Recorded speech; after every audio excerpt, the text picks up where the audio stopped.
Hello everyone, welcome to my channel teacher connection. So आज के video में हम सीटेट पीवाईक्यू करने वाले हैं।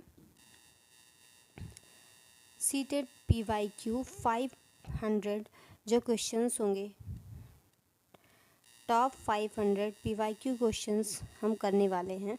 और एक वीडियो में 10 से 11 क्वेश्चन हम करेंगे जिनको हम बहुत अच्छे से एक्सप्लेन करेंगे। और इस तरह से हम सीटेट के जो साइंस के पेपर 2 के पीवाईक्यू हैं उनको 500 पीवाईक्यू की सीरीज करेंगे, जिसमें हमारा बहुत कुछ अच्छे से प्रिपेयर हो जाएगा। जो भी सीटेट में क्वेश्चंस हैं जो बार बार पूछे जाते हैं और बहुत इम्पॉर्टेंट क्वेश्चंस हैं उनको हम करेंगे। और ये सारे क्वेश्चंस पीवाईक्यू होंगे और आप सबको बहुत ही अच्छे से समझ में आएगा। आई होप आपको ये 500 पीवाईक्यू की जो सीरीज़ है ये बहुत ही अच्छी लगेगी। तो स्टार्ट करते हैं अपने फर्स्ट क्वेश्चन से। तो हमारा फर्स्ट क्वेश्चन क्या है, निम्नलिखित में से कौन से विशिष्ट लक्षण पर्वतीय क्षेत्र के वृक्षों के हैं। यहाँ पर हमें बताना है कि कौन से लक्षण हैं जो हमारे पर्वतीय क्षेत्र के हैं। पहला है तिरछी शाखाएं होती हैं क्या। दूसरा ऑप्शन है सुईनुमा पत्तियां होती हैं। थर्ड ऑप्शन है मोम जैसा मोटा तना होता है। और फोर्थ ऑप्शन है गहरी जड़ें।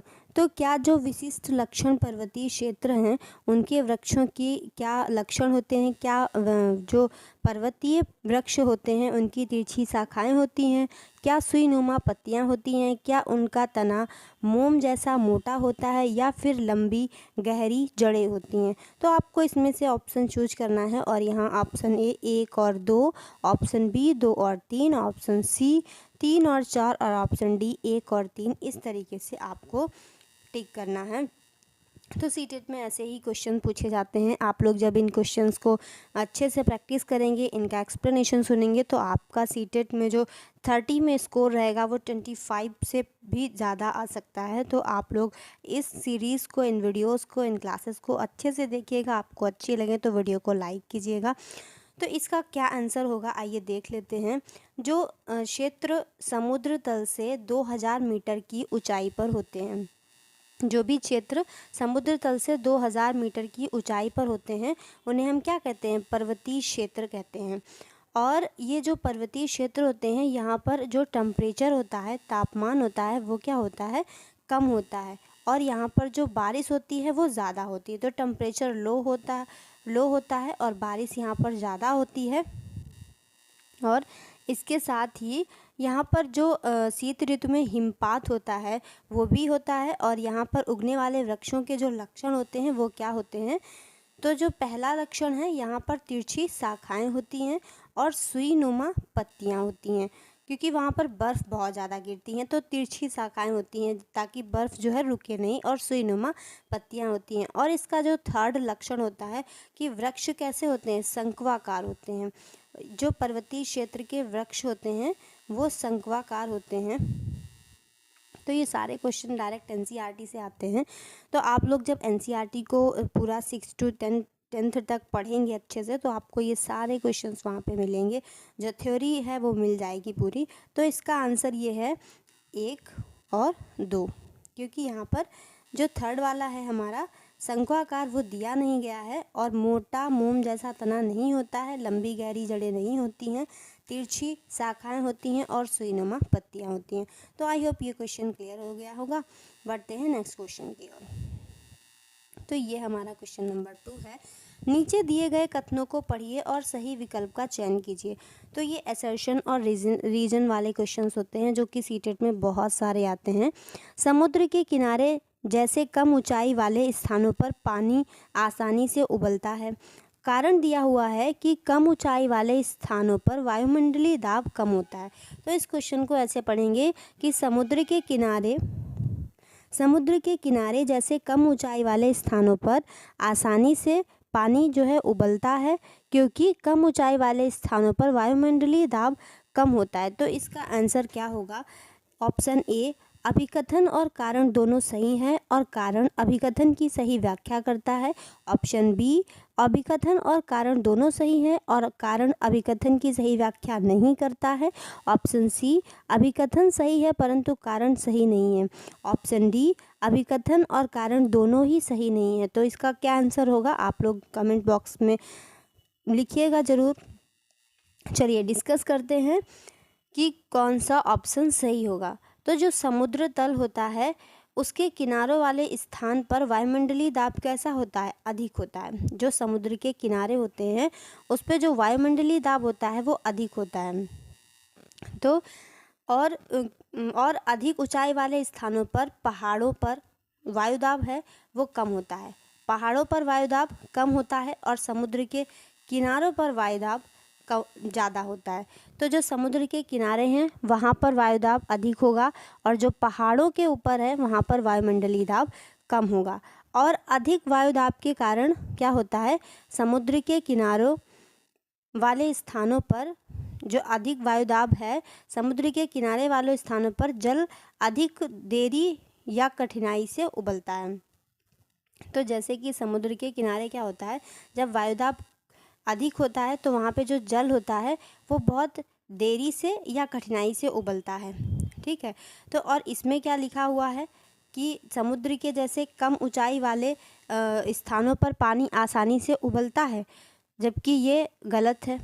ज़्यादा ऊंचाई पर पानी आसानी से उबलता है और कम ऊंचाई पर या समुद्र के किनारे पर वायुदाब अधिक होता है तो वहाँ पानी आसानी से नहीं उबलता है। और अधिक ऊंचाई वाले स्थानों पर वायुदाब कम होने के कारण क्या होता है, जल आसानी से उबलता है। तो अधिक जो कम ऊंचाई है वहाँ पर वायुमंडलीय दाब कैसा है, ज़्यादा होता है। तो ये गलत हो गया क्योंकि यहाँ पर कम लिखा है। और जो समुद्र के किनारे हैं वहाँ पर पानी जो है आसानी से नहीं उबलता है, तो ये गलत हो गया। इसका मतलब है कि कारण और अभिकथन दोनों ही गलत हैं। तो आई होप आपको समझ में आया होगा कि जो समुद्र के किनारे होते हैं वहाँ पर वायुमंडलीय दाब अधिक होता है और जो पहाड़ है, ऊंचाई है, वहाँ पर वायुमंडलीय दाब कम होता है। तो चलते हैं नेक्स्ट क्वेश्चन की तरफ। तो ये हमारा थर्ड क्वेश्चन है। हवा से तेल में गति करने वाली प्रकाश की किरण के लिए निम्न में से कौन सा कथन सत्य है।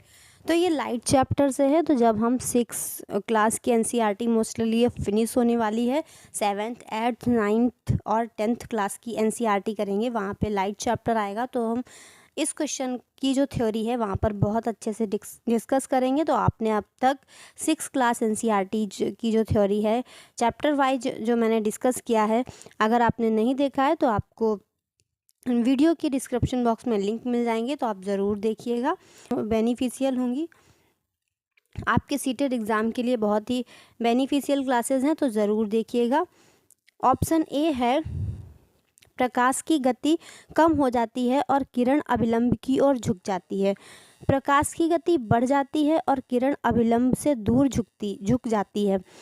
प्रकाश की गति बढ़ जाती है और किरण अभिलंब की ओर झुक जाती है।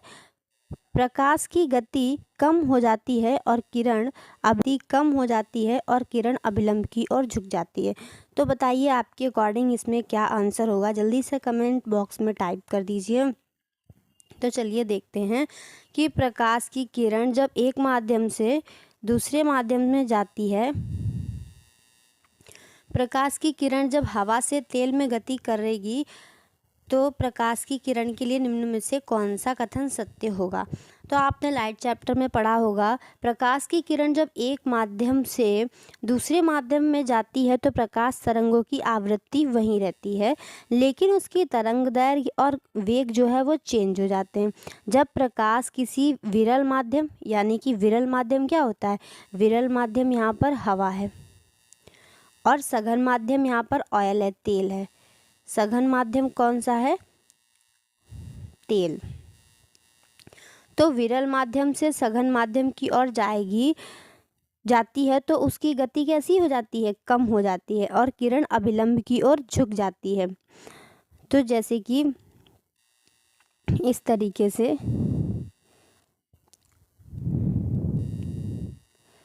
जो किरण है वो जाती है और इस तरीके से झुक जाती है। तो ये होता है हवा, विरल माध्यम, और ये होता है तेल, सघन माध्यम। तो क्या होता है कि यहाँ पर ये जो किरण आ रही होती है और ये अभिलंब की ओर झुक जाती है, ये है अभिलंब, और ये अभिलंब की ओर इस तरीके से झुक जाती है। तो कथन यहाँ पर ए सही है कि प्रकाश की गति कम हो जाती है और किरण अभिलंब की ओर झुक जाती है। तो जब प्रकाश हवा से तेल में प्रवेश करता है तो प्रकाश की गति क्या हो जाती है, कम हो जाती है, और किरण अभिलंब की ओर झुक जाती है। तो चलिए नेक्स्ट क्वेश्चन देखते हैं। निम्न में से कौन सा संपर्क बलों के समुच्चय का द्योतक है?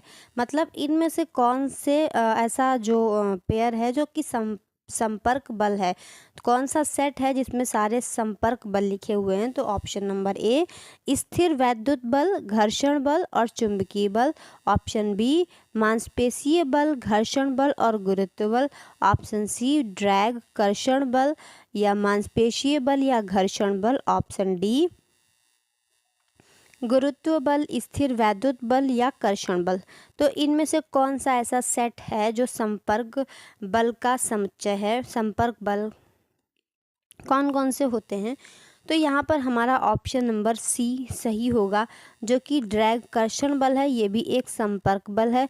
मांसपेशी है, ये भी एक संपर्क बल है, और घर्षण बल है, ये भी संपर्क बल है। तो इन बलों में क्या होता है कि चीज़ें आपस में संपर्क में रहती हैं, तभी इस बल का यूज होता है, चाहे वो घर्षण का बल हो, मांसपेशी बल हो या कर्षण बल हो। तो इन बल को हम थोड़ा सा डिटेल में देखते हैं कि पहला बल है हमारा कर्षण बल। ये क्या होता है? तो जब किसी तरल के अंदर गति करने वाली किसी वायु पर सापेक्ष गति के विपरीत दिशा में लगने वाले बल को कर्षण बल कहते हैं। तो जब कोई वस्तु होती है वो भी तरल में, और उसमें जब वो गति करती है और गति करने वाली किसी भी वस्तु के सापेक्ष गति के विपरीत दिशा में जब बल लगता है तो हम उसे कर्षण बल कहते हैं। नेक्स्ट बल है हमारा मांसपेशीय बल। मांसपेशीय बल तो बहुत ईजी है। जब हम किसी वस्तु जैसे कि अपने विद्यालय के वस्तु को या बैग को धकेलते हैं, पानी की बाल्टी को उठाते हैं, तो ये बल कहाँ से आता है? तो ये बल हमारा मांसपेशीय बल होता है। यह बल हमारे मांसपेशियों द्वारा लगता है। साइकिल के पैडल को घुमाना, यह सब किसी भारी वस्तु को एक जगह से दूसरी जगह ले जाना, यह बल हमारे मांसपेशियों द्वारा लगता है। हमारी मांसपेशियों के क्रिया स्वरूप लगने वाले बल को हम क्या कहते हैं? मांसपेशीय बल कहते हैं। जो हमारा थर्ड वाला बल है घर्षण बल, ये क्या होता है? घर्षण बल सभी गतिशील वस्तुओं पर लगता है। घर्षण बल कैसी वस्तुओं पर लगता है? गतिशील वस्तुओं पर लगता है, और इसकी दिशा सदैव गति की दिशा के विपरीत होती है। इसकी दिशा सदैव गति की दिशा के विपरीत होती है, क्योंकि घर्षण बल सतहों के बीच संपर्क के कारण उत्पन्न होता है। तो सतहों के बीच संपर्क के कारण उत्पन्न होता है, इसलिए यह जो इसकी गति की दिशा होती है वह विपरीत होती है, इसलिए इसे भी हम संपर्क बल का उदाहरण कहते हैं। तो ये तीनों बल हमने देख लिए कि कर्षण बल क्या होता है, मांसपेशीय बल क्या होता है और घर्षण बल क्या होता है, और ये सब किसका सेट है? संपर्क बल का। तो ये हमारा किसका सेट था? संपर्क बल का। तो आगे देखते हैं नेक्स्ट क्वेश्चन। नेक्स्ट क्वेश्चन है हमारा केमिस्ट्री, अम्ल, क्षार, एसिड और बेस। निम्नलिखित में से कौन सा युग्म एसिड बेस इंडिकेटर अम्ल क्षार संकेतक के रूप में उपयोग में लाया जाता है? कौन सा ऑप्शन ऐसा है जो कि अम्ल और क्षार के उपयोग में संकेतक के रूप में लाया जाता है? पहला, लाल बंद गोभी का पत्ता और हल्दी। ऑप्शन बी, नमक और हल्दी। ऑप्शन सी, केले की पत्तियां और बंद गोभी की पत्तियां। ऑप्शन डी, नींबू का रस और हल्दी। बताइए कौन सा ऑप्शन है जो कि अम्ल और क्षार इंडिकेटर के रूप में यूज़ किया जाता है? तो आप लोग जल्दी से कमेंट बॉक्स में टाइप कीजिए अपना आंसर। तो यहाँ पर ऑप्शन नंबर ए राइट होगा। लाल पत्ता गोभी का पत्ता और हल्दी, देखते हैं ये आंसर कैसे राइट है। जो लाल पत्ता गोभी का पत्ता और हल्दी के युग्म का प्रयोग हम एसिड बेस इंडिकेटर के रूप में करते हैं, मतलब अम्ल और क्षार के संकेतक के रूप में करते हैं, क्योंकि लाल पत्ता गोभी का पत्ता अम्लीय विलयनों को गहरा गुलाबी कर देता है। जो लाल बंद गोभी का पत्ता होता है वो अम्लीय विलयनों को गहरा गुलाबी कर देता है, और क्षारकीय विलयनों को, लाल बंद गोभी का जो पत्ता होता है अम्लीय विलयनों को गहरा गुलाबी कर देता है और क्षारकीय विलयनों को हरा कर देता है। तो ये क्या है, एसिड बेस इंडिकेटर। और क्षार हल्दी के धब्बों या घोल को लाल भूरे रंग में बदल देता है।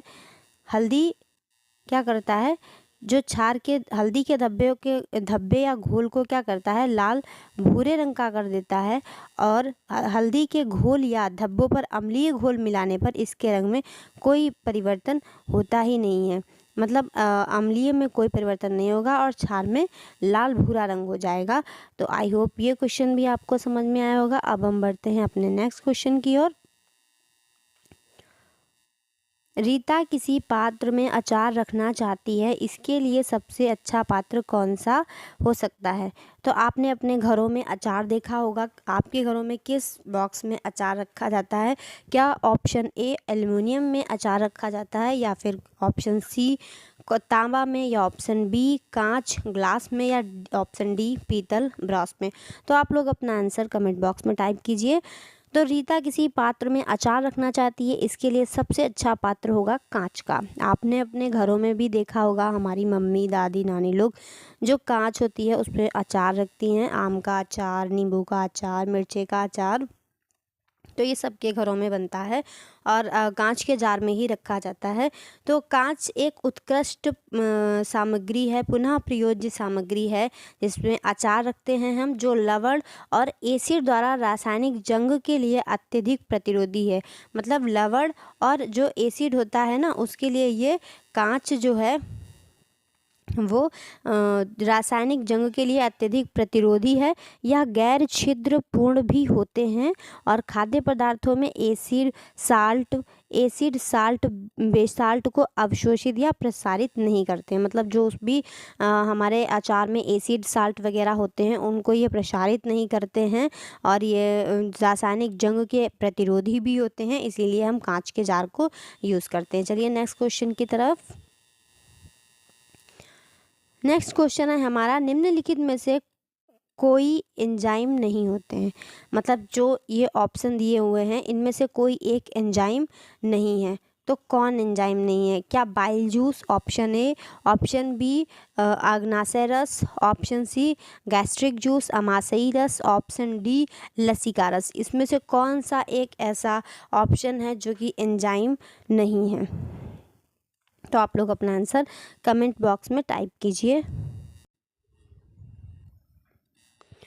तो जो इसमें हमारा एंजाइम नहीं है वो बाइल जूस होता है। बाइल जूस क्या है? एंजाइम नहीं होते हैं।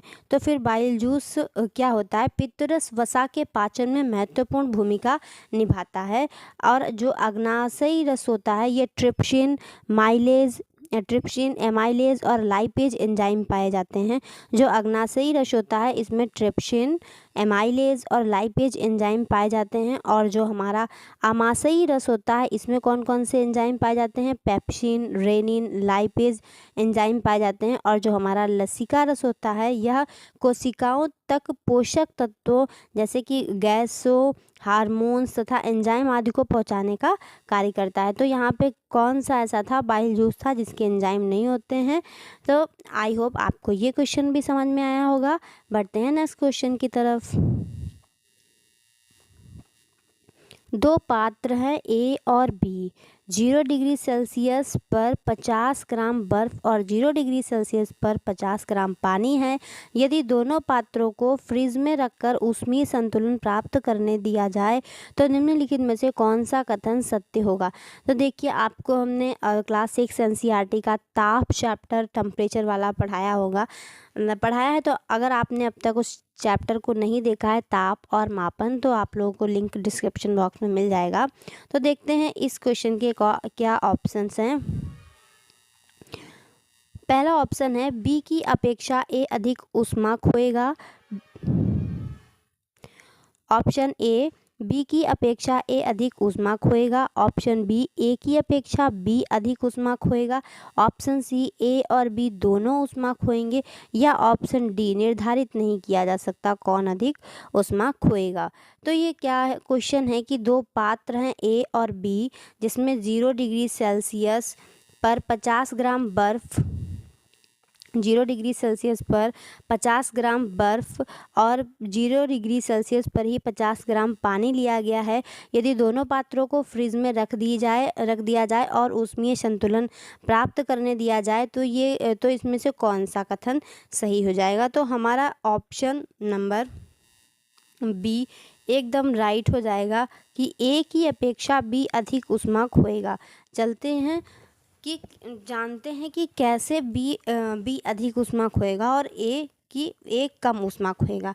तो दो पात्र हैं ए और बी, क्रमशः 0 डिग्री सेल्सियस पर 50 ग्राम बर्फ़ और 0 डिग्री सेल्सियस पर 50 ग्राम पानी, दोनों ही बराबर मात्रा में लेने हैं। और जब हम इनको फ्रिज में रखेंगे, उसमें संतुलन प्राप्त करने दिया जाएगा तो ए की अपेक्षा बी अधिक ऊष्मा खोएगा, क्योंकि फ्रिज में रखने पर 0 डिग्री की बर्फ़ की अवस्था तक आने में 0 डिग्री का 50 ग्राम पानी क्या होगा, Q बराबर ml।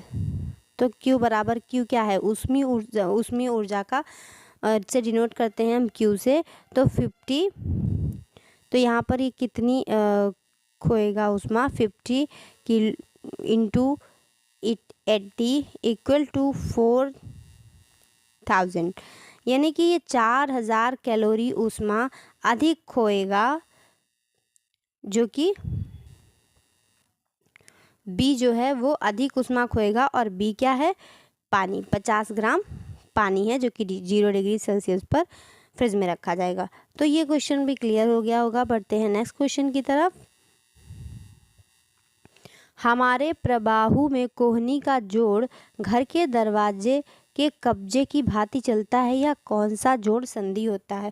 तो एनसीईआरटी में जब हम आगे पढ़ेंगे तो ये भी आपको मिलेगा। फुल चैप्टर है और बहुत ही इम्पॉर्टेंट चैप्टर है, यहाँ से क्वेश्चन ज़रूर आते हैं। तो जो हमारी संधि होती है, जोड़ होते हैं, तो ऑप्शन ए है क्या, यहाँ पर बॉल एंड सॉकेट जॉइंट कंदुक खल्लिका संधि होगी, और यहाँ पर कीलक या धुराग्रीय संधि होगी, यहाँ पर हिंज संधि होगी, यहाँ पर फिक्स्ड स्थिर संधि होगी। तो कौन सी संधि होगी। तो जो हमारे घरों के दरवाजे होते हैं उसकी भांति जो कब्जे की तरह वर्क करता है, तो ये हमारा ऑप्शन नंबर सी हिंज संधि होगी, यानी कि हिंज जॉइंट होगी। तो हिंज जॉइंट कुछ किस तरीके का होता है, तो अगर हम देखें जो हमारा कोहनी का है तो इस तरीके से कुछ हमारा हिंज जॉइंट होता है। इस तरीके से हमारा ये क्या होता है, घुटने की हिंज संधि है। तो इस तरीके से ये हमारी घुटने की हिंज संधि है, और कोहनी की भी इसी तरीके से होती है, हिंज संधि बोलते हैं इसको।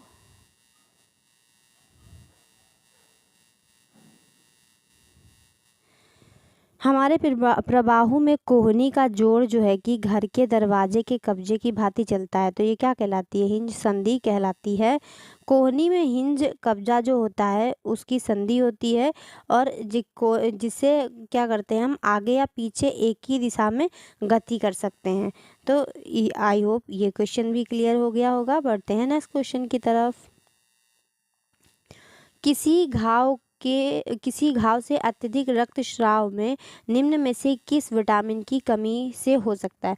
मतलब अगर किसी के घाव है तो और बहुत ज़्यादा रक्त बह रहा है, तो वहाँ पे कौन सी विटामिन की कमी हो सकती है।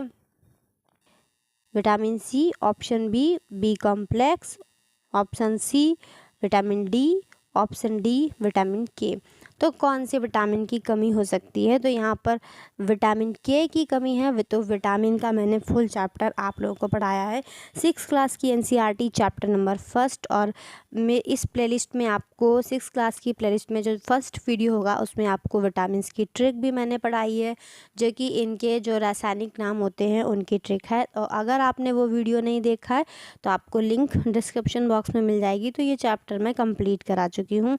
तो ये क्वेश्चन बहुत ही ईजिली सबको पता है कि विटामिन के हमारे शरीर के लिए बहुत ज़रूरी विटामिन है। चोट लगने से जो रक्त स्राव होता है उसे रोकने में मदद करता है विटामिन के, जिससे खून का बहाव रुक जाता है, रक्त का थक्का जम जाता है और खून का बहाव रुक जाता है। अगर रक्त का थक्का ना बने तो चोट लगने पर अत्यधिक रक्तस्राव होता है। इससे क्या होता है, कभी कभी ज़्यादा रक्तस्राव से व्यक्ति की मौत भी हो सकती है। इसके अलावा यह विटामिन शरीर के जो अनेक रोग होते हैं रोगों से भी लड़ने में हमारी मदद करती है। तो विटामिन के काफ़ी इम्पॉर्टेंट है। आपको कमेंट बॉक्स में बताना है कि विटामिन के स्रोत कौन कौन से हैं, क्योंकि मैंने फर्स्ट चैप्टर में पढ़ाया है विटामिन के क्या स्रोत हैं। आपको कमेंट बॉक्स में बताना है। चलते हैं नेक्स्ट क्वेश्चन की तरफ।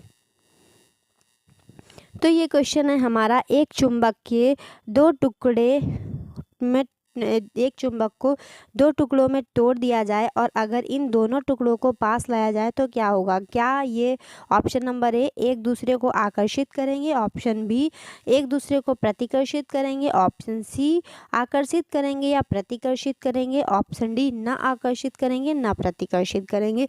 तो attract each other, option B repel each other, option C may attract और repel, option D neither attract nor repel. तो आपके अकॉर्डिंग क्या आंसर होगा जल्दी से कमेंट बॉक्स में टाइप कीजिए।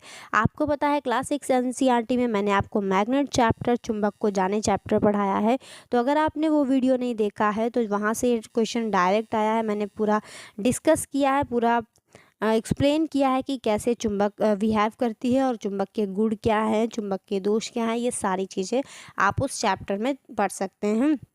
तो इसमें क्या आंसर होगा? यहाँ पर ऑप्शन नंबर सी होगा कि आकर्षित भी कर सकती है और प्रतिकर्षित भी कर सकती है। लेकिन कैसे ये दोनों होंगे? या तो आकर्षित करेगी या प्रतिकर्षित करेगी। तो जैसे कि ये हमारी चुंबक है और इसको हमने, चुंबक में दो ध्रुव होते हैं N और S, इसको हमने तोड़ दिया तो इसके दो भाग हो गए। तो एक बड़ी सी चुंबक को हमने जब तोड़ा तो इसके दो भाग हो गए और इस तरीके से हम जितने ही चुंबक के भाग करते हैं तो इसके उतने ही टुकड़े बनते जाते हैं। तो इस तरीके से इसमें उतने ही ध्रुव बनते जाते हैं अलग अलग। तो N और S ध्रुव हो गए। तो जब भी हम जब दोनों आकर्षित तब करेंगे, जब दोनों टुकड़ों को अगर पास लाया जाता है तो दोनों आकर्षित तब करेंगे जब अलग अलग ध्रुव होंगे। जब समान ध्रुव पास पास होते हैं तो प्रतिकर्षित करेंगे। अगर इनको पास पास लाया गया है और S ध्रुव है तो ये प्रतिकर्षित करेंगे। और इसी जगह अगर इन टुकड़ों को पास पास लाया गया है और एक तरफ इनके इस तरीके से ध्रुव हैं तो ये आकर्षित करेंगे। जब विपरीत ध्रुव होंगे तो ये आकर्षित करेंगे और जब समान ध्रुव होंगे तो ये प्रतिकर्षित करेंगे। तो दोनों टुकड़ों को पास लाया जाएगा और दोनों ही आकर्षित करेंगे अगर विपरीत ध्रुव पास पास होंगे। और प्रतिकर्षित तब करते हैं जब समान ध्रुव पास पास होंगे। तो दो चुंबकों के असमान ध्रुव पर एक दूसरे को आकर्षित करते हैं, जबकि समान ध्रुवों पर ये परस्पर प्रतिकर्षित करते हैं। तो option number C is right. तो इस तरीके से हमने ये सारे क्वेश्चन देख लिए। तो आपको ये वीडियो कैसा लगा और ये सीरीज़ कैसे लगी और मेरे एक्सप्लेनेशन 500 PYQ की सीरीज़ कैसी लगी आप लोग कमेंट बॉक्स में कमेंट करके ज़रूर बताइएगा। अगर वीडियो अच्छी लगी है तो लाइक कीजिए, अपने फ्रेंड्स के साथ शेयर कीजिए एंड चैनल को सब्सक्राइब कीजिए। मिलते हैं नेक्स्ट वीडियो में।